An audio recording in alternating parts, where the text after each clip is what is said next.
kowe. Kula kandhane nggih dadi Pandhawa niku aja nganti godang. Merga Pandhawa niku nuwun sewu, 5 cacah iku wis ngrambangke dhewe-dhewe. Ndara Puntadewa kuwi nuwun sewu. Sing barep kuwi nglambangke Ndara Puntadewa kuwi ora tau gelem perang, ora tau gelem tumindak ala, ora tau gelem tumindak sasar susur, watake resik, lahir batin manembahe taberi nyembah karo sing gawe urip. Mula Ndara Puntadewa ki perlambang wong sing manembah karo sing ngakarya jagat. Sampeyan ki kasantosan. Ndara Janaka kuwi tresna asih. Lho, kabeh lambangke dhewe-dhewe. Kok dadi Ndara Sedewa kok tok tunjung lunga. Wah, Bagong ora basa aku iki bendaramu. Kowe kudu ngaku tata krama ora basa karo aku. Tuwa sapa Werkudara karo Bagong? Tuwa kowe. Nah, aku ora basa ora masalah. Ora bakal kualat karo kowe. Kowe iso kaya ngene iki mergo aku sing budidaya. Kowe iso dadi satriya, sampeyan iso lenggane Jodipati, nek aku ora ngewangi babat Wonomarta jaman semono.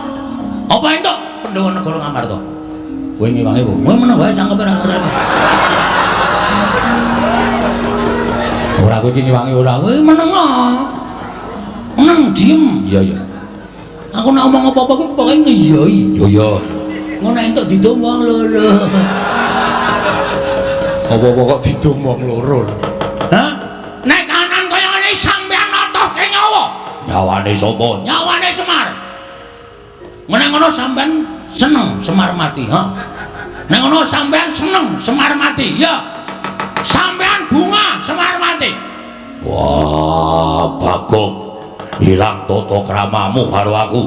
Kowe wani karo Werkudara. Nuwun sewu, kula ora wani karo Werkudarane, ning wani karo pambegan sampeyan. Sing rumangsa bener dhewe, ora iso disalahke. Kula ora setuju carane kaya ngono kuwi.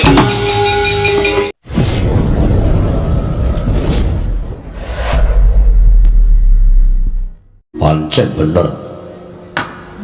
Apa rumangsane kancane piyayi kok dijak salaman. Ya ngawur kok kowe iki. Dikipatke to tangane. Tanganku cocok kuwi pancana kae. Nggih. Tatu ora, metu getihe. Ganti rugi ra. Lah terus kudu suntik. Wah, njaluk dit. Ah, Petro iki mbadarke senengane. Petro dalem Padhararja sapraptamu. Pangestunipun Sinuwun Prabu Puntadewa wilujeng nering sambikala bekti kula kunjuk sinuwun. Iya Petro ndak tampa pangestuku tanpa nana kula pun dinggo jimat paripe dayanana ing kasantosan. Panakawan Bagong Padhararja sapraptamu. Berkah pangestunipun Sinuwun Prabu Puntadewa wilujeng sowan kula tebih saking Rubeda. Iya Bagong sesuk meneh nek ngadhep ratu kuwi nyembah. Oh nggih. Ratu kok jak salaman. Keakraban sinuwun. Aku ora.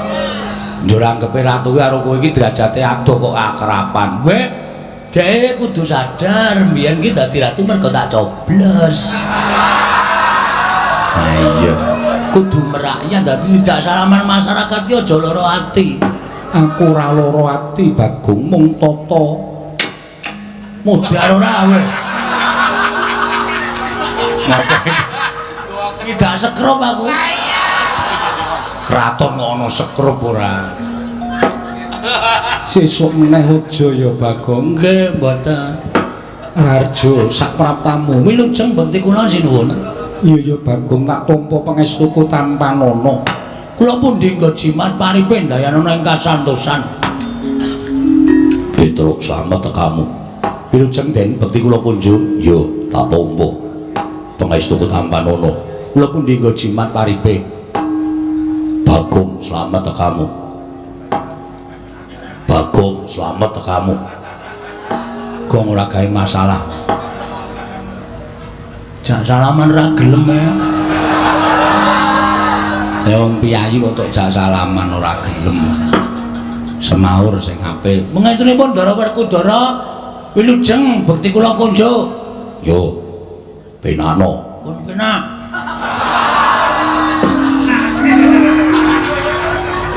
Wis penak dong. Wis. Petro Kantong Bolo Pandhara Arja Sapraptamu. Sinuwun Mandura wilujeng bekti kula kunjuk. Ya, Bagong Slamet. Nun, Bagong Slamet. pengetenipun Sinuwun Mandura wilujeng nering Sambikala kemareng ngaturaken sembah pangabekti kula kunjuk. Wah, edan jangkep tata krama ukaramu. Pengetenipun nggih. Prayogan nuwun mulunggu. Sampun boten kirang prayogi. Sampeyan ganti sekecake nggih. Ya, Pun asal rujukan. durung. Sami. Petro Padhararja. Ndara Janaka bekti kula. Iya, Bagong Padhararja. Ndara Janaka bekti kula. Iya Bagong. Pangestuku tampan ana. Kula pundi nggo jimat paripe. Petro wonten dawuh. Eneng apa Petro teka sira sowan mangka tanpa tinimbalan Panakawan. Panakawan. Ana apa dene sira tak timbali malah nangis. Petro matura, ya gene ana lakon apa Panakawan. Nuwun pangapunten. Kula niku jane boten kuat. Ngampet rasa panjenengan paring dawuh Petro ana apa? Mergi kanan karang kadempel niki peteng. Ya, Kang. Heeh, wong listrike mati.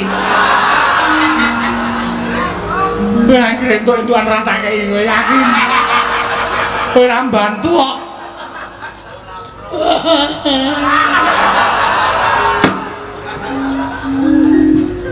Peteng sebabe apa? Merem. Sik, menengo sik. Engko tak nehi kalodhangan, tak nehi wektu ndagelo sak pol-polmu. Niki meneng sik. Siap. Paham? Paham. Diem. Oke. Nek entuk dum Berdua. mboten kanyono-nyono napa sinuwun Puntadewa niki mboten mireng kabar. Ora Petro, Ndara Werkudara mboten mireng. Ora. Ndara Janaka mboten mireng. Ora Panakawan. Pun anteng sesasi niki bapak niku gerah. Syukur mula nek mangan ni sikatan. Bapak niku gerah.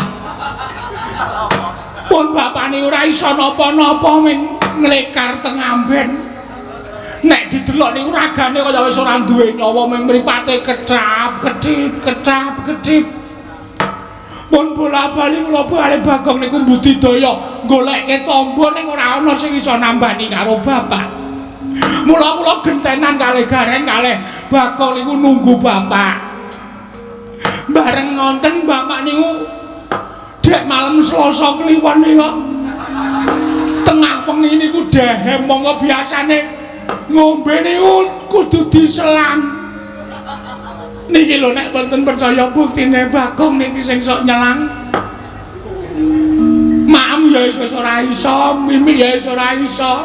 Bola-bali ming ambegane saya seru ngorok teng mriki niki mergo kean udut. Lah tengah wengi malam Selasa niku bapak niku paring dawuh kalih kula, kalih Gareng, kalih Bagong. Bapakmu dawuh kepiye? Destun temen Pandhawa nganti ora ngerti ento Kakang Semar nandhang raga. Werkudara Kakang Semar lara banget. Wah, Petro ora wadul, ora matur karo pepunden Pandhawa. Lagi saiki kowe matur. Petro mbok ya sowan ning Madukara. Kok kebangetan temen Kakang Semar nandhang gerah kok kowe ora matur karo pepunden. Repot. Sibuk. Lah saniki kula matur bapak niku paring dawuh. Truk. Kowe sowan ning pepunden Pandhawa. Aku nyuwun pepunden Pandhawa rawuh ning Karangkadempel 5 cacahe sinambi mundi pustaka Jamus kelima sada. Ngoten niku. Ora kena gotang Pandhawa kudu jangkep 5. Ndara Puntadewa, Ndara Werkudara, Ndara Janaka, Ndara Klasdewa Ndara Puntadewa mundi pustaka Jamus Limasada kuwi dadi srana mbok menawa nggonku Waluya Nirmala Temah Jati Jati Temah Mulya ngoten niku. Mula sowan kula mriki diutus kalih bapak supados mboyong Pandhawa gangsal cacahipun rawuh wonten ing Karang Kadempel sinambi mundi pustaka Jamus Limasada. Saken bapak Ndara awi kula dherekke rawuh teng Karang Kadempel sinambi mundi pustaka Jamus Limasada jangkep Pandhawa gangsal. Nek panjenengan boten rawuh teng Karang Kadempel yakin bapak mesti sedo. Ya kan? Mergo bapak wis mboten gadahi kekuatan babar blas. Pun kula Yasin kaping 3 lho. Nek mari ya bek mari, nek sehat ya gek sehat. Ning ora ana undhane babar blas. Winganane bengi dek Petruk mboten nonton kalih gareng ya mboten nonton kula wis omong karo bapak, Pak, mati ya mati ning warisan didungsik. Aduh paraimu lho kowe. Aduh Pak Genti. Lho. Bapakne kok ngami-ami warisan supaya aja nganti congkrah terus. Bapak wis kaya ngono wis ora iso piye-piye. Nek bapak ngerti sak ngono ya. Piye lek arep ngedum warisan? Kowe mesti malak, gareng kae meneh, arep cilik ning metakil kae. Mesti apa-apa dihaki. Aku entuk apa? Aku ki mung wong sarwa ngalah. Omahe mung manggon ning pawone bapak aku ki. Ya mesake kowe. Kowe njaluk bapak ora tau dikai. Petro dalem mundur sikik. Mundur kok, mundur. Lah. Ngapain? Ratu dinunggu sikile ora. Sorry. Ora sengaja kaya. Salahe nang kono. Lho, dhisik aku. Oh iya, Dik. Ampun. Kowe tak jarwani ya Petro, nggih. Yen to bapakmu mbutuhake Pandhawa 5 cacahe dina samengko ora kelakon. Lho. Sebabe mara sawangen kadangku ingkang mapan ana ing pepungkuran iki etungen cacahe pira? Ditunggu. Ji, ro, lu, pat, mo. Lho kok 6? Iki rasa. Kowe ana kono to, Yem? Ngisru-ngisru pikiran kowe. Minggir. Rawayahe kok ceniningan nang kono. Tunggal kalih 3 sekawan. Tuh, jiro lupat. Lho, kok main papat, Tru? Papat. Kok namung sekawan? Kowe tak kandhani ya Petro, nggih. Kadang utawa pepundenmu ya kuwi Yayi Sediwa ninggal praja. Lho, sebabe mergo didukani kelawan bendaramu Jodipati. Lah kok iso didukani sebabe apa? Mergo Sediwa nggondheli pustaka Jamus Limasada. Lah pustaka ajeng dipetokku pundi? Disuwun ngambil Koko Prabu Ndarawati. Lah kok Sinandrawati ora ana? Petro ora seru-seru. Aku nek tok oyak kaya ngono kuwi gendandapan Petro. Ratu gendandapan. Mergo Koko Prabu Ndarawati rawuh ana ing negara Ngamarta nyuwun ngambil pustaka Jamus Limasada. Pandhawa nyaosake marang pusaka marang Koko Prabu Ndarawati nanging mung Sediwa ingkang nggondheli. Oh, dong kula. Dodok sering perkara kula wis paham. Dadi Ndara Sediwa niku nggondheli pustaka Jamus nyang Jimat Limasada. Mergo ajeng disuwun ngambil Sinun Prabu Ndarawati. Lah Sinun Prabu Ndarawati alasane napa? Dasaripun napa kok nyuwun ngambil pustaka Jamus Limasada? Mergo Ndarawati ketaman pegebluk. Bisane Waluya yen to tinumbalan pustaka Jamus Limasada. Terus alasane Ndara Sediwa ora ngentukake merga pusaka kuwi dadi pusakaning Pandhawa lan pusakaning para kawula. Pustaka kuwi penguripaning para Pandhawa. Yen Pandhawa pun catang pustaka Jamus Limasada, wong kang ora seneng marang para Pandhawa nggone bakal gawe sengsaraning para Pandhawa angel pijet poe ngranti suwe banyu sinaring Petro. Oh bener. Bener niku. Mula pusaka niku aja nganti pisah karo pepundhen kula para Pandhawa. Pusaka niku mboten pusaka bae-bae. Nek Pandhawa koncatan pusaka Jamus Lima Sada, Pandhawa niku dadi ora duwe kekuatan, apes kekuatane. Nek ana wong sing ora seneng karo para Pandhawa, gawe cintrakane para Pandhawa niku angel mijaga entranti suwe banyu sinare niku pas. Ngendikane Drasdewa niku bener. Mula Sedewa tumuli gondheli. Lah niku bener. Nanging ngerti ya sing nyuwun ngampil pustaka Jamus Lima Sada kuwi Koko Prabu Ndarawati. Koko Prabu Ndarawati ki sembahaning para Pandhawa. Nek cara kula mboten nyawang sembahan. Nek nyuwun ngampil ya nyuwun ngampil sanese pusaka, ana jeneng pusaka kok disilih ki cara pundi? Sing jeneng pusaka niku duwe daya, niku merga diasta dening Kang Kagungan. Pusaka kok disilih-silihke niku mboten ajeng ana dayane. Dadi nek Sira Ndarawati nyuwun ngampil pustaka Jamus Lima Sada supaya dadi kinarya nambak rengkaning praja. Kula nuwun sewu. Niku gek-gek ming alasan. Mula Ndarasedewa nggodhene niku wis pas. Lah kok terus dadi iso lunga? Merga didukani karo Bendara Munjadipati. Ndara Werkudara. Iya, Petruk. Terus karo Bendaramu Werkudara ditundung lunga. Minggat. Ngoten. Iya, Petruk, kowe kok ngerti. Lah biasane Ndara Werkudara niku karo anak-anak ya ngoten niku kok. Antasena tukake rokok, ora gelem, Pak. Minggat. Ngoten niku wis biasa, ngono niku wis weruh bola-bali wong kula ngomong Ndara Werkudara niku cilik nganti gedhe kok. Dadi kula ngerti lagak lagu lageane. Dadi Ndarasedewa niku lunga saka negara Ngamarta merga Ndara Werkudara. Iya, Petruk, Gong. Ana masalah iki. Piye? Ndarasedewa lunga, Pandhawa ora ganep 5. Masalahe kok lunga? Lah kowe iki ngrungokke ora? Aku turu Iki ngantukan. Anggere ya nek iki ngantuk aku nek bar jam 12 ora ngantuk. Oh. Mergo maling. Wah. Maling dengkulmu ngotot ora. Iki ana masalah. Masalahe Ndarasedewa lunga. Sing marahi lunga Ndara Werkudara. Mergane didukani.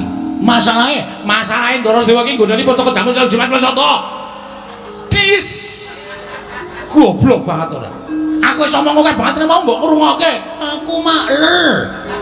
Ya nyun ngapura dadi Ndarasedewa lunga sing nundung Ndara Werkudara. Heeh. Mbah, masalahe apa? Tak urus iki, Tru. Ya.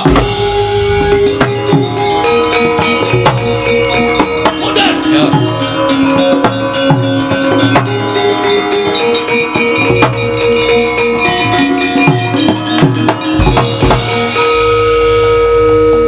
Kula tak takon karo sampean. Wah, Bagong wong edan. Karo Bendara nuting-nuting. Sampeyan ngaku aja goro. Satria ki nek goro cetel kasatriyane. Perkara apa? Kowe nundung Sedewa, ha? Kowe nundung Ndarasedewa apa ora? Wah, iya. Dasare apa aku tak takon? Sedewa wani karo aku. Dika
Tangkep ora ora.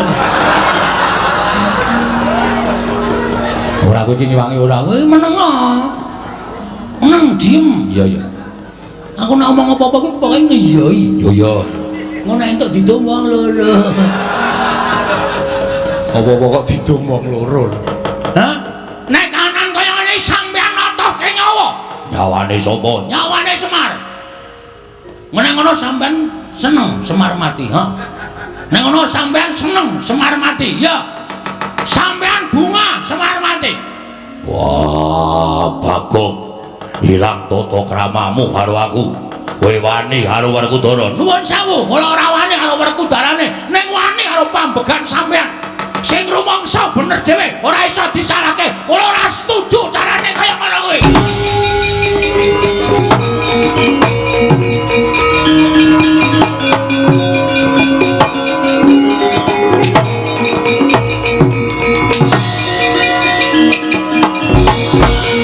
Jane rasa rene kok kono wae. Lah ngopo? Aku teratapan. Teratapan, Dik. Dik. Malah. Ayo. Saiki kowe ngecah apa? Truk, Hmm. truk. Hmm. Mangsulana, Truk. Lah piye? Aku ora patek wani nek ngene. Oh jire ora kene. Wong kene wis kebacut nyegur kali, maju ya klebus, mundur ya klebus. Lah kowe beda pedomae ora aku. Lah piye? Aku nang nyeblong kali ndodok sik. Modugan ora. Kersane pripun? Rasak nyuli karo Bagong. Wah, yen pancen ora trima karo lungane Sediwa, mergo tak tunduk. Anak-anake Semar ngopo? Nuwun sewu, mbangane kula kelangan bapak. Lho kula mati teng negara Ngamarta kula wujuti. Yo metu coba. Oke. Truk. Ora sembrono lho, Truk. Ndara Werkudara. Lho wong kendeli ngene iki kok wis bacuk nantang ora kaya kowe iki nantang kok mundur iki ngopo kuwi? Nek kaya aku wis bacuk nantang ngene iki iso luweh. Mbangane kowe karo aku kelangan bapak. Nek nganti Ndara Werkudara ora iso nemokke Ndara Sediwa ora kersa goleki dina iki. Oh, rame-rame lantas malang-malang putu. Gecek ndas. Wah, kecek-ketik metu apa? Weh.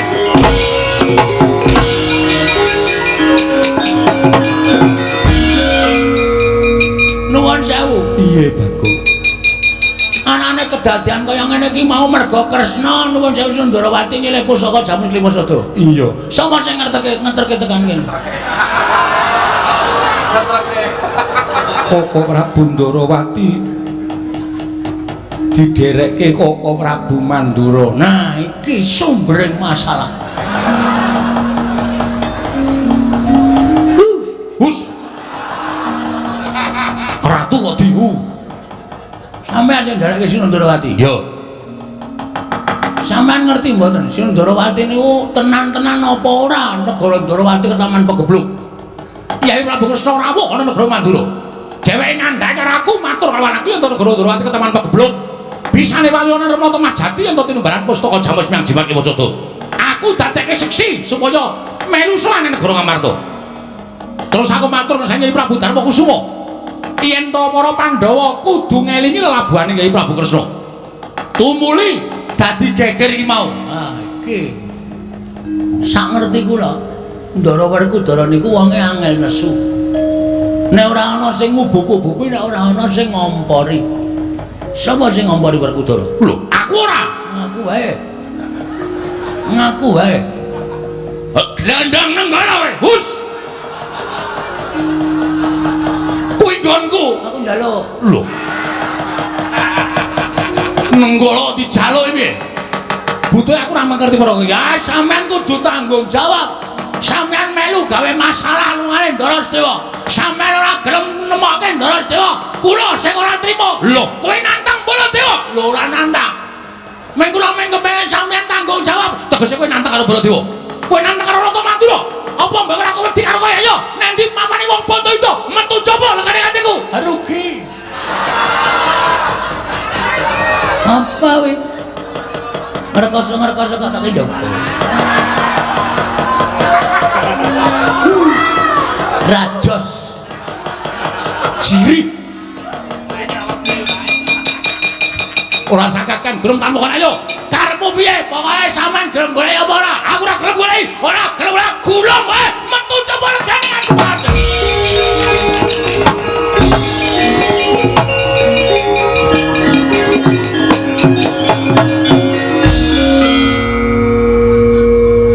Bagong, lah kowe iki ngopo?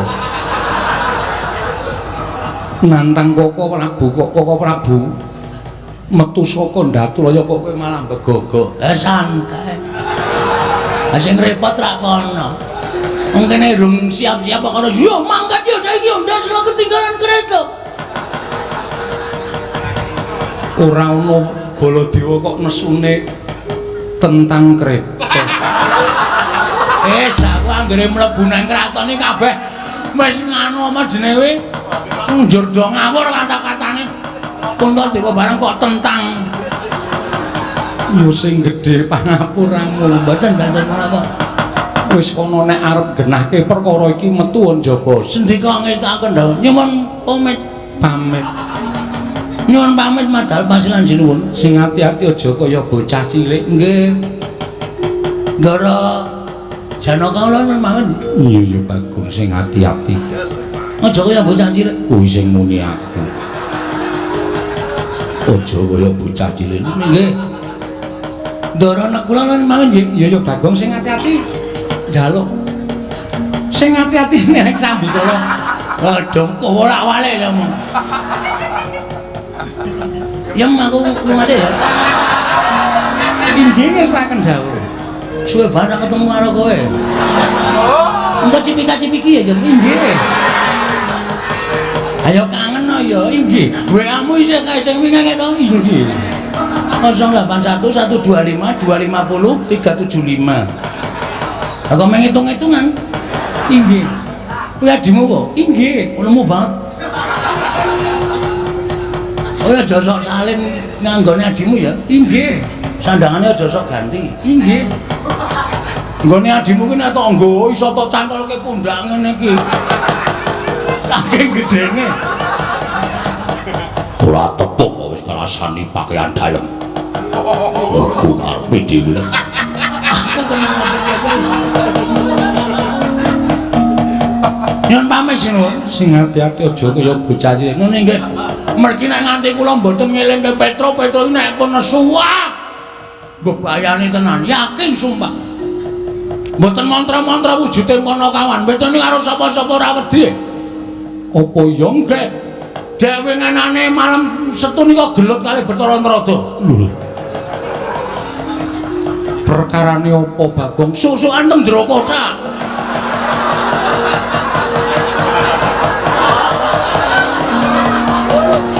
Kok iso Enggak ora weruh. Dosare kabeh. Bathara Narada niku musuh Petruk sadol rame teng jero gludak-gluduk. Sing damekke nggih kula. ya wis syukur yen to kaya wong Nggih ngoten mawon nggih nyuwun pamit. iya sing ati-ati. Bareng. Iya. Pun yen Ndara Janaka. Iya sing ati-ati Bagong. Ndara Sembadra sehat to? Sehat. Ndara Trikandi. Iya waras Bagong. Syukur. Pun yen Ndara kula. Iya Bagong sing ati-ati Ngono nggih. Oh iya nah. Nggih. Dadah. Inggih ngatos-atos. Pedone ora tak kandhani tuman wae. Wis werna-werna ae gawe masalah terus nang kampung ki. Adek malam Selasa wingi.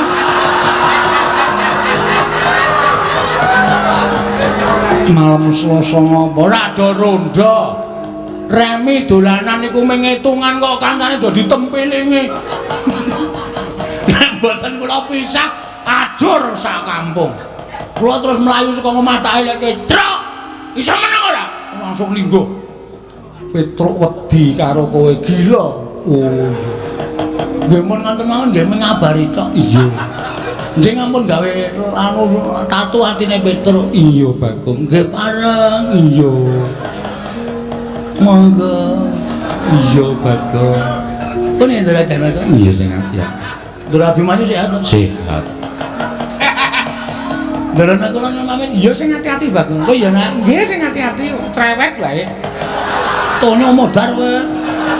Durung entuk-entukan dilokke. Pun ngoten mawon nggih sinuwun. Iya sing ati-ati ngono nggih mengke ndak selak Petro malah gelut kalian Ndara Baladewa. Ya nek Baladewa menang, nek nganti kalah napa mboten mirang-mirangke ing atase Ratu Mandra niku Ratu Dedaya Sekti kalintang dayane perang kok nganti kalah karo Petro. Iya ta? Iya. Ngoten nggih? Iya. Ada. Iya. Pun nggih? Iya, Pak. Pun nggih, mbah caturan. Oh iki wis krasa iki sing. Nah ora ngoten ndak ora rampun apa ya. Kula tak metu tenan sanipun mboten ajeng teng mriki mboten ajeng pamit wong tak pamit ya ora duwe perasaan babar blas. Oh nggih? Iya. Kula niku ya gumun. Aku ya gumun. Sebabe kok cerewet. Ora dikai dhuwit kok. Bagong Ratu lenggah Sriwaka ora nggawa Prabiya. Waduh. Ndara Janaka mengko yen wis tekan Karang Kadempel tak paringi. Kapan? Ya mengko mesti tekan kono, Pak. Ndarane kula kan duwe. Tegas iki aku seneng nek tegas iki malah seneng. Nek wong tegas iki sing kere tetep kere sing sugih tetep sugih. Ngono kuwi arepku. Nggih sampun nyuwun pamit madal pasilan. Sing ati-ati aja kaya bocah cilik. Nun nggih. Ana nggih. Iya.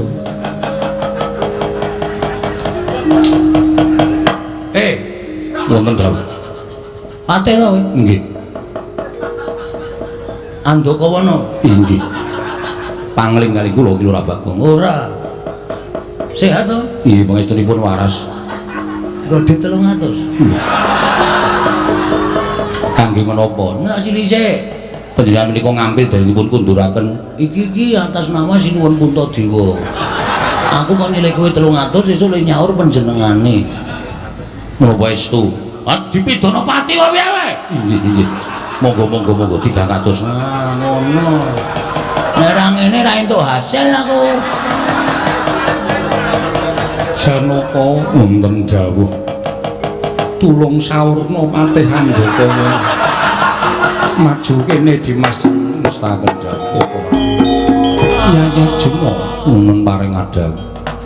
Tan murma negara Ngamarta dadi ajanging pasulayan krana Petruk ora narimakake Werkudara nggone nundung lawan kadangmu Bumira tau Koko Prabu kewareng-maring dawuh menapa tatanen para kawuran Wadyabala aja nganten ing kasemyok ing aradan luwih-luwih bisa ngandhak kamurkaning kadangmu anenggak ya kuwi Yayi Werkudara sartaning Koko Prabu Mandura dimen supaya padha eling lamun Petruk lan Bagong kuwi nyata Panakawan Pandhawa nuwun ngestaken dawuh nyuwun pamit madal pasilan sing ati-ati aja kaya bocah cilik nek kula kunting dengan dawuh Prabu budal kang padha seba ingsun kundur ngedaton kawono ngestaken dawuh nyuwun pamit madal pasilan kaya wis ora ana dawuh maneh Yayi nek kula Gatot wonten berani ngadhawuh Rama Kyai Antarja wonten berani ngadhawuh Rama Kyai Antasena piye Pak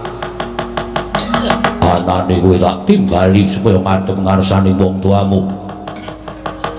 Dina samengko kowe tak dawuhi supaya goleki menyang endi dununge Petruk. Wonten menapa dene Batuku Rama Kyai paring dawuh supados para putra ngupaya dhateng Petruk kanthi bolong. Petruk wis wani karo bapakmu. Petruk wis wani karo wong atuh Amunjadipati, malah sajahe Petruk sengaja nantang karo Werkudara. Wah, ing atase Panakawan wong batur teka wani karo wong atuhamu. Mula wis ora ana pangapura kanggo Petruk kandhung bolong cilik mbok bondo tangane mbok krincung sikile. Gedhe yen perlu Petruk tegelono. Aku ora sudi duwe abdi jenenge Petruk kandhung bolong sing wis nyamah karo asmane wong tuamu Jodipati. Mula Gatot dina samengko mangkato golek ana Petruk. Ora iso ngaturke Petruk ngono ngarsani wong tuamu aja takut dosa tak deplok siramu. Mriki ngestaken dawuh. Antarja wonten timbalan. Goleki Petruk. Petruk mbok bondo tangane krincung sikile hadepno ngarepane bapakmu Jodipati. Aku dhewe sing bakal matrapi pidana karo Petruk. Mriki ngestaken dawuh. Antasena piye, Pak? Golek ana Petruk. Petruk aturno marang wong tuamu Jodipati. Sik Nek Kakang Garukaca Kang Antarja saguh goleki Panakawan Petruk, nek aku diskusike, Pak. Monggo dhisik piye? Aku tak takon.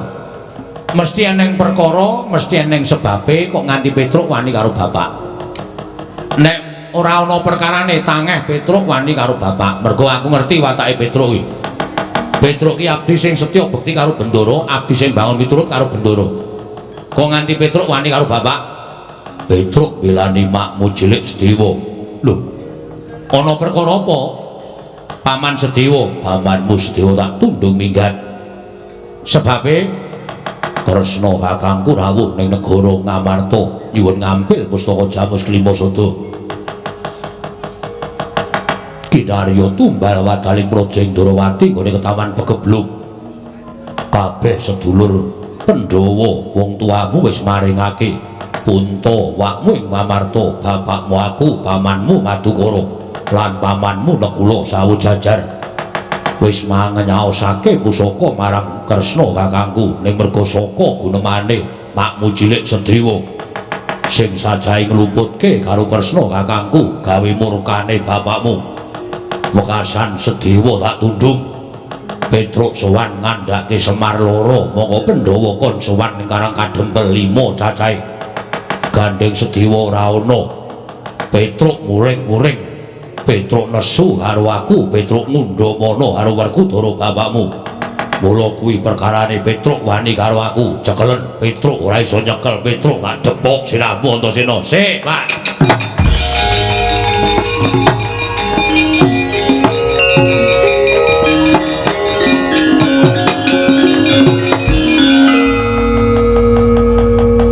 Perkarane ngono kuwi. Yo. Nek perkarane ngono kuwi, nek bapak dawuh karo aku ora iso mangkat. Wah, kowe pancen anak sing beler dhewe iku sik. Ora perkara beler. Ning Antasena kuwi ora iso ndodhok, ora iso basa, ora iso tata krama, ning aku kuwi kulino mikir. Aku kulino gelar, kulino gulung. Perkara kuwi tak gelar tak gulung, sing bener sing endi, sing luput sing endi, mengko bakal aku mesti belani karo sing bener. Miturut kowe bapakmu kleru. Wah, Caidan. Caidan turune cah Bambung. Kowe ngeroke wong tuamu. Bapak kok dadak nundung Majelis Sedewa. Kuwi lupute bapak. Majelis Sedewa tok tundung mergo nggodheli pustaka Jamus Klimasada, ya to? Ya. Nek miturut pitunganku Majelis Sedewa bener, mergo pustaka Jamus Klimasada kuwi panguripaning para Pandhawa. Bapak iso kaya ngene iki mergo pustaka Jamus Klimasada. Nek nganti pusaka mau ilang saka tanganing para Pandhawa, Pandhawa apes jurite. Kuwi alasane Paman Sedewa bener. Terus saiki nek pancen Ndrawati ke Taman Pegebluk, apike diteliti dhisik, aja gampang percaya karo wong. Arep sing ngendika kuwi Siwa Ndrawati, ning ana tetembungan kedung jero iso dijajaki atine menungsa sapa sing ngerti. Saiki runtang-runtung saben dina ana lho Pak sing mentala nyuduk saka mburi, nyilakake saka mburi ki akeh. Dadi upama Siwa Ndrawati kuwi dicubriyani karo Majelis Dewa kuwi bener. Mula nek perkara iki Petruk wani karo sampeyan, Petruk tak anggap ngadeg ana ing bebener bapak sing kleru, ora guneman. Wah, bayi mejang karo wong tuwa. Mengkari kowe gelem angkat apa ora? Ora gelem angkat ora apa-apa, Gatotkaca Antarja gelem angkat. Do mangkat kono. Do mangkat. Nek wis tak antepi, nek nganti do wani jotosi Petruk, iki salin perkarane. Aku ngewangi Petruk. Dimas Antasena bakal adu arep karo pun Kakang. Aku ora wedi. Dimas Antasena bakal perang karo pun Kakang. Aku ora wedi. Aja kok kowe ngloro. Ngarepku iki aku ora wedi kok. Setan. Kowe demite. Wah, ora caturan. Gatot wonten timbalan. Mangkat. Wis ana mangkat kok. Ning aku arep goleki karo Petruk. Aku ora tega nek Petruk disia-sia karo Kakang Garukaca Kakang Antarja. Aku ora mentolo. Aku ki arep kaya ngene tau tate nampa pangudange Petruk, tau tate digendong karo Petruk, tau tate digudang karo Petruk, dimong karo Petruk. Dadi sapa wae sing arep nyilakane karo Petruk nek Petruk bener mungsuhe Antasena. Wani karo bapakmu, sing tawedeni apamu, sik karo tumundur. Bapak ngadeg ana ning tumindak sing salah, nuwun sewu, nek ora iso dibenerke paripaksa aku wani karo bapak. Gatot wonten dawuh mangkat. mangkat kono. Ora usah tekan goleki Petruk nang kene wae dadekke sisan karo aku yo. Waduh. Nyuwun pangapunten Rama Kyai. Nyuwun pangapunten menika mangke saling bubuhan kula mengsah Dimas Antasena. Wah, kowe wedi karo Antasena, mboten perkawis sajri. Nanging lingsem menawi dipun prisani dening sanggaring para kawula ing atasipun putra Jodipati sami regejegan kula nyuwun pangapunten. Antarja mangkat nyuwun pangapunten Rama. Tinimbanipun kula panca bakah kaliyan kadang kula Antasena paripaksa kula dinten samangke badal dawuhipun Kanjeng Rama. Wah, gara-gara cangkeme saiki. Gara-gara jatuh cinta. Ayo, areng apa kowe? Piye saiki?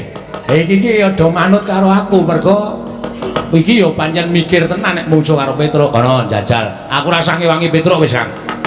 Nek kowe iso ngalahi karo Petruk, bumi langit tangkep. Mergo aku ngerti, Petruk karo Ponokawan kawe dewa Ngejawantah. Kaya anake kakekne Semar. Kakekne Semar iki Sang Hyang Ismaya. Tegese Petruk kuwi isih turas dewa. Nek nganti wani karo Petruk, kowe iso ngalahke Petruk wae. Wo, satriya kondang kalau kengrat. Arep kowe otot kawat balu besi, ning Petruke ngembane mesti sembrani. Bareng ngantem karo Petruk, Petruk mengkari buka tangan tememplek kabeh modar. Ayo menyango. Nar mangkat-mangkat to. Kang Antarja ki mangkat to. Petruke ora tedas upas. Musuhmu Entuk Baladewa ora luwih cilaka. Rumah tau kowe iki nek dolanan bebaya kok senenge ra jamak-jamak kok. Neter ketrimane urip Modar watur. Neter ketrimane urip, Tru. Sisan gawe wong neter ketrimane urip ya aja ming cilik-cilikan, gedhe sisan. Nek nganti Ndara Baladewa ngetokke Nenggala, ngetokke Alugara, Ora wedi. lho. Kok ora wedi? Sing jeneng pusaka, kuwi isone ampuh ki mergo saka kersane sing gawe urip. Lho. Kok iso? Wah, ora ngerti critane Nabi Musa. Lho. Wah, kowe iki elek ya elek terus iso nekani pengajian. Lambene meh golek wedange kok. Nek ora entuk ngelmu. Nabi Musa kae entuk firman saka Gusti Allah. Musa, tongkat kuwi samplukno ning Laut Merah. Mergo entuk firman saka Gusti ngakarya jagat, tongkate dadi digdaya. Ning nek ora entuk firman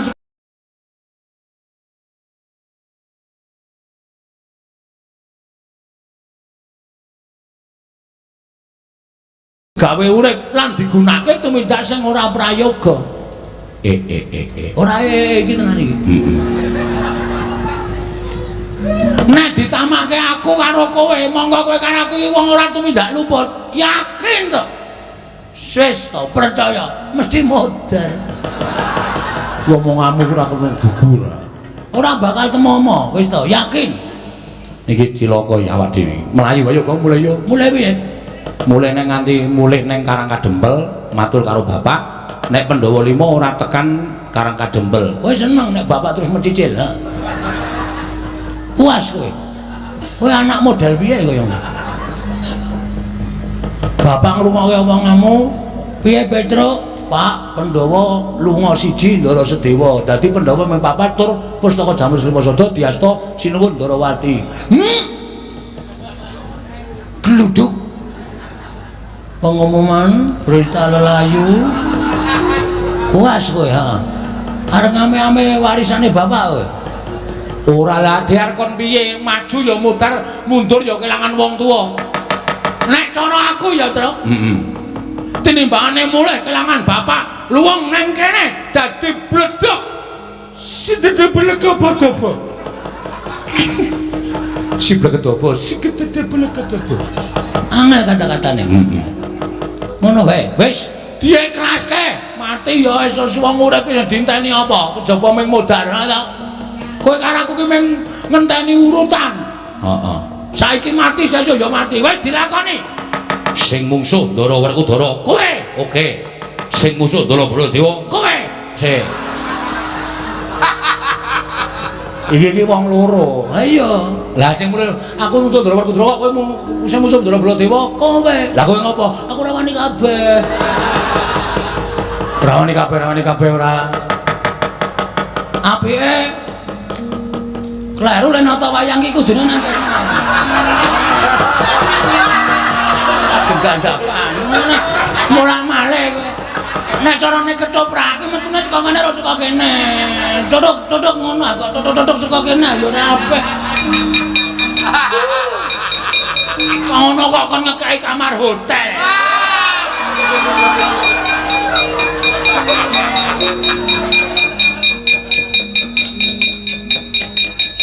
Ya mlayu ta. Yo. Mlayu nendi? Mulai. Iki awak dhewe mati tenan, Gong. Mergane Mati tenan. Modal tenan iki. mengapa? Kowe ngapa lho? Melayu nendi? Rono. Tiga.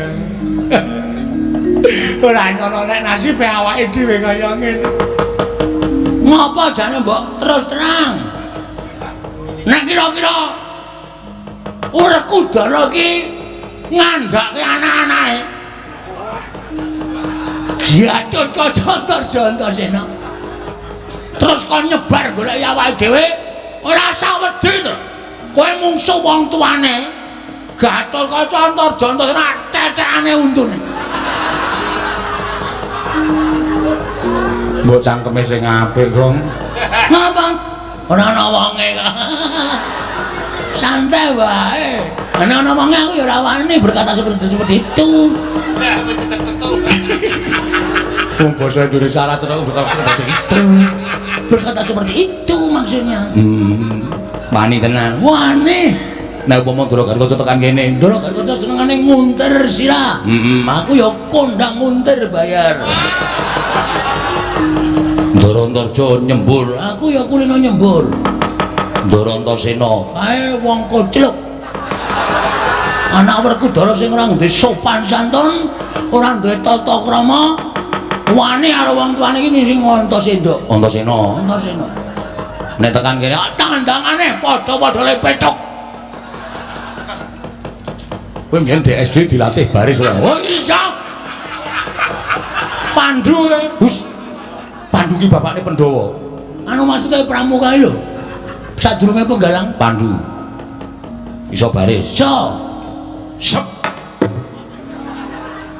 Istirahat rembat gerak. Wah. Gap gerak. Nek mengo-mengo ngono ya iso. Mek iso digulu Maksudnya nek balik kanan ngono ya iso. Hadap kiri ngono ya iso. Iso. Balik kanan. Gerak. Mundur 2000 langkah.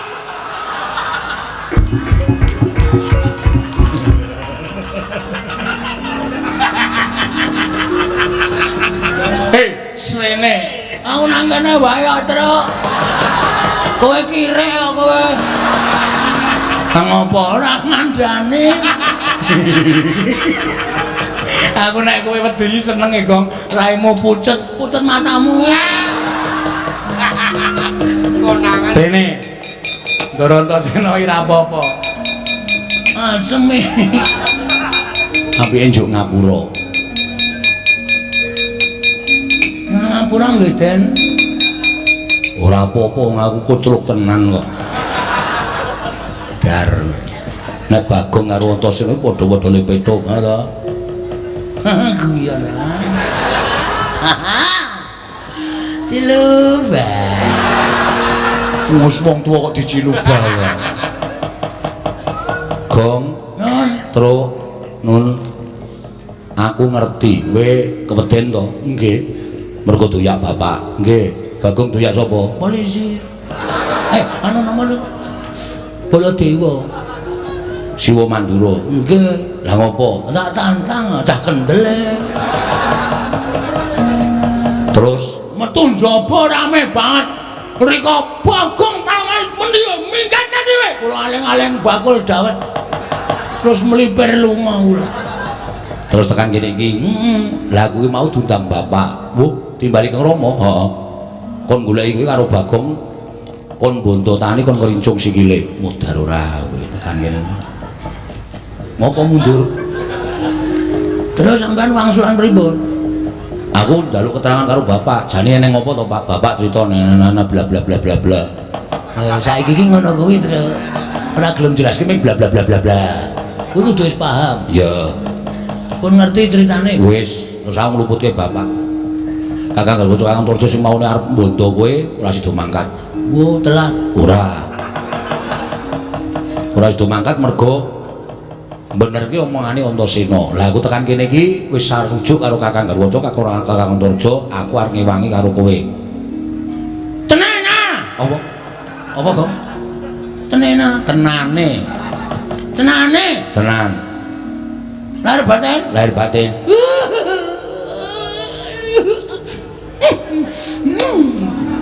Gilani ora.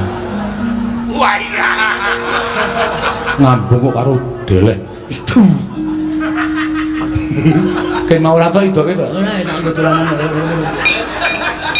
Jiji. Ngelak. Ayo.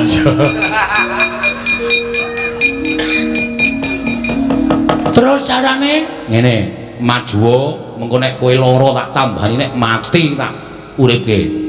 wah iki ngewangine ketoke mung ngapus-hapusan gitu. Ha piye?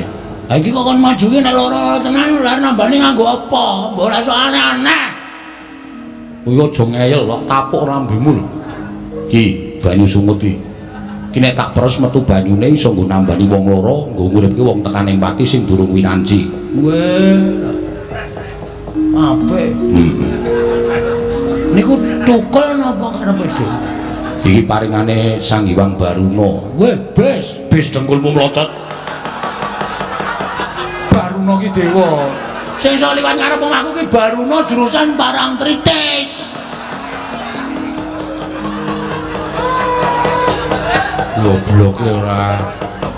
Nah maju kula mboten iso, kula ora iso kan maju. Ngene wae, nek kowe ora wani maju, kowe loro tak dandani gelem ora? Dandani napa? Tak dandani Petruk doyak sapa? Ndara Werkudara. Bagong doyak sapa? Baladewa. Nah, Petruk tak dandani Werkudara, Bagong tak dandani Baladewa. Ngopo to saiki ora? Ya ya gawe ya nanti lan nyewa nanti. Lho, nyewa piye?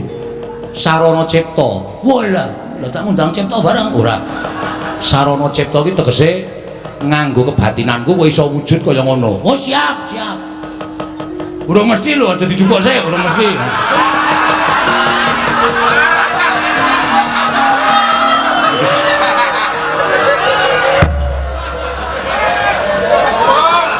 Ora mirang-mirangke rombongan, Gong. Lancang sak. Kowe nek cara kuno seneni kowe. Oh, nduwuke wayang ki ora kena mbadarke penonton ngono kuwi. Nek carane simbah-simbah biyen seneni simbahku biyen nek ana muni urung badar disebut jenenge urung cukup. Oh. Cilaka ora urip awake dhewe. Wis ora apa-apa mati ya wis ben. Ngono wae ya, Truk. Gong. Nggih. Manut pokoke. Nggih, pun pokoke. Tak cipta. Nggih, monggo. Ngempet-empekan. Ayo, Truk. Iya. Oke wis, tak suwun karo sing gawe rup muga-muga kowe iso malik apa sing tok karepake. Mun wis malik ora ndeleng lho. Aja gembelo sirahe.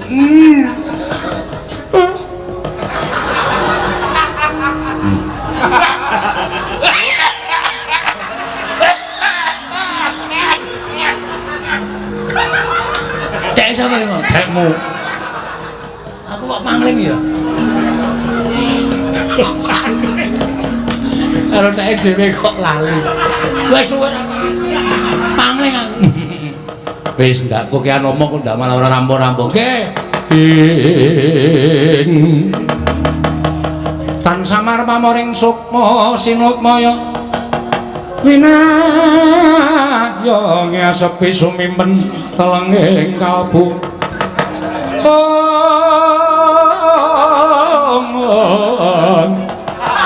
pabukaning warana karlen saking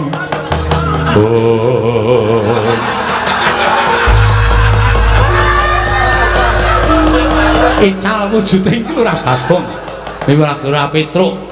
babar dadi wujud nata mandura miwah Raden Werkudara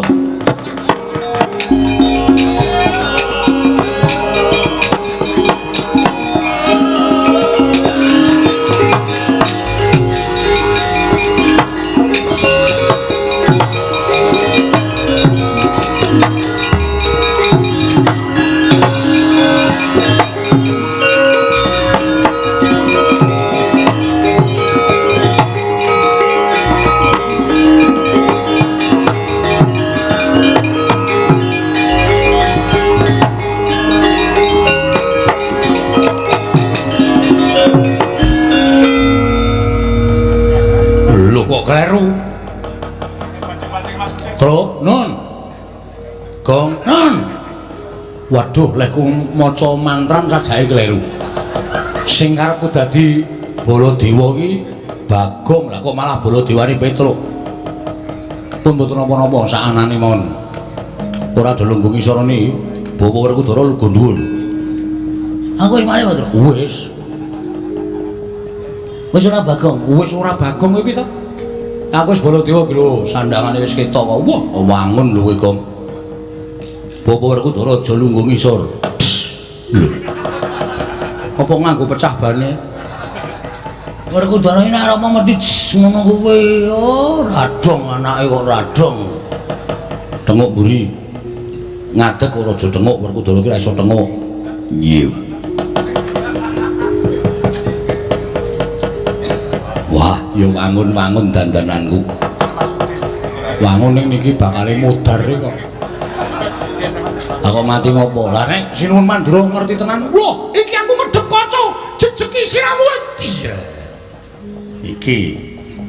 Wah, ana Werkudara Suden. Aku dereng mlendrong.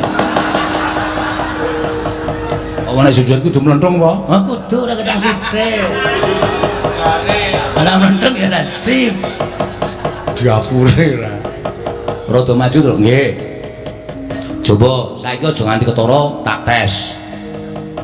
Ora pangling kaya Siwa Mandura. Wah, anakku nggih anakku wong gagah.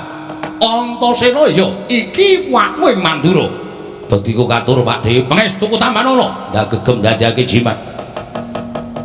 Bapak Werkudara.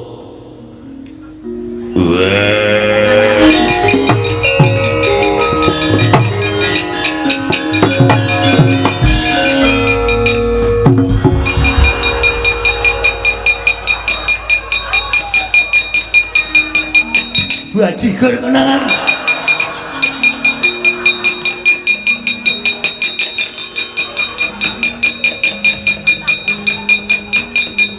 Wah.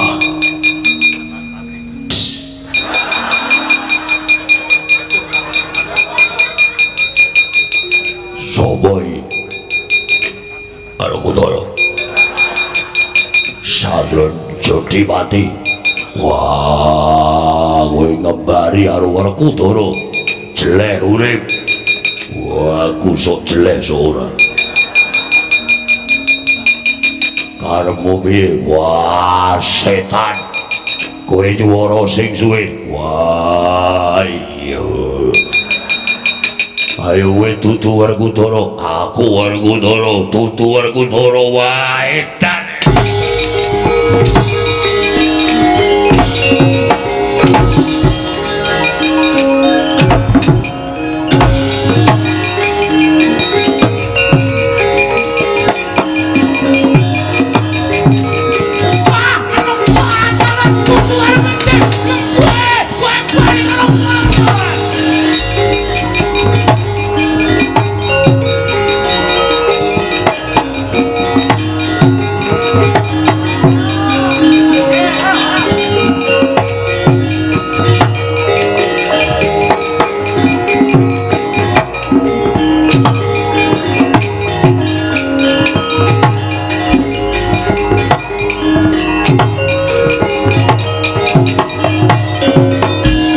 Setyaki wonten timbalan. Nggone Syadi tak kanthi ing mangajab supaya prapta negara Ngamarta. Merga pun Kakang nyumpena yen to Ngamarta kaya koncatan yoni. Lho iki. Mula kuwatir penggaring pun Kakang tu muli Syadi tak kanthi tanpa ndak jarwani. Bakal tindak menyang endi pun Kakang? Yayi wonten timbalan. Iki wis tekan tapel wates sak njabaning rangkah negara Ngamarta kasinggihan.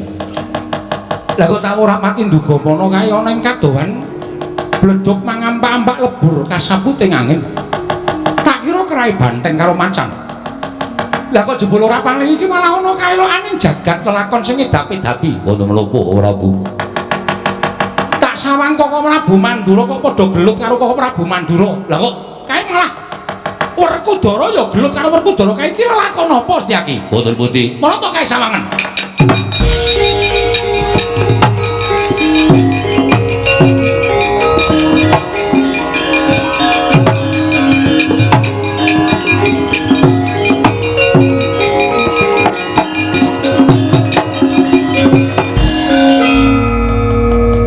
menika satunggal lampaning ngedapi-dapi Koko Prabu piye Koko Prabu menika dadi sing Sang Hyang Bathara Wisnu ngertos dhateng lampaning ingkang lampah lan ngertos dhateng lelampahan ingkang dereng kelampah meski mawon Koko Prabu boten badhe kekilapan dhateng lelampahan menika Marata coba tak sawange kanthi kaca paisan iki lakon apa Setyaki kula semanggaken Katriku mula mangrembak ing wadya Kurdakara Kurdakara rek kiri-kiri nanggana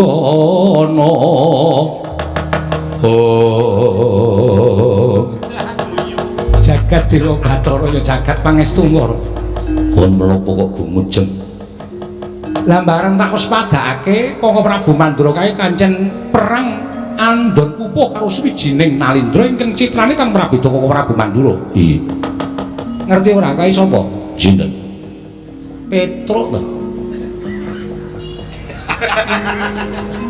Petro iya setunggalipun kowe mesti tak kandhani mesti guyu sik wae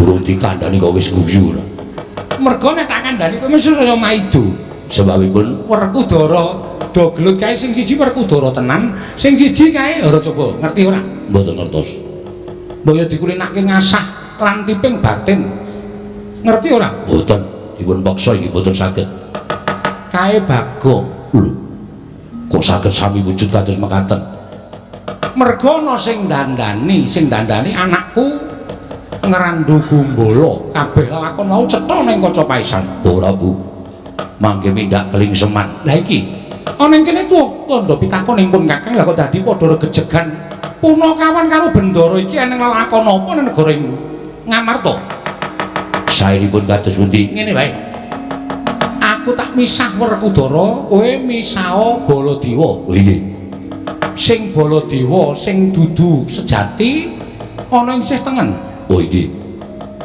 ruketen jangan ngadoh supaya aja nganti padha panca bakah istirahaken dawuh ayo Setyaki sawiku ndherekaken ora Bu